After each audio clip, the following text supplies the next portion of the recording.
இன்றைக்கி மதிய உணவுக்கு சாப்பாடு, பக்கோடா குழம்பு, ஆனியன் வந்து நீல வாக்கில் போட்டு பக்கோடா செஞ்சுருப்பாங்கள்ல, அது போட்டு தான் நான் வச்சுருக்கேன். ரசம், பீர்க்கங்காய் பொரியல்,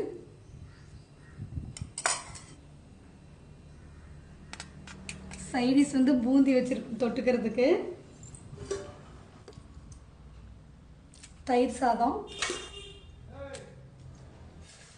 இவ்வளோதாங்க இன்றைக்கி மதிய உணவுக்கு செஞ்சுருக்கோம். இந்த தயிர் சாதத்துக்கு வந்து கொஞ்சமாக இந்த பூந்தியை போட்டு மிக்ஸ் பண்ணி சாப்பிட்டா செம்ம டேஸ்ட்டாக இருக்குங்க. இந்த வீடியோ உங்களுக்கு பிடிச்சதுன்னா உங்கள் ஃப்ரெண்ட்ஸ்க்கு ஷேர் பண்ணுங்கள், லைக் பண்ணுங்கள். என்னோடய வீடியோ பார்த்தவங்க அனைவருக்கும் நன்றி.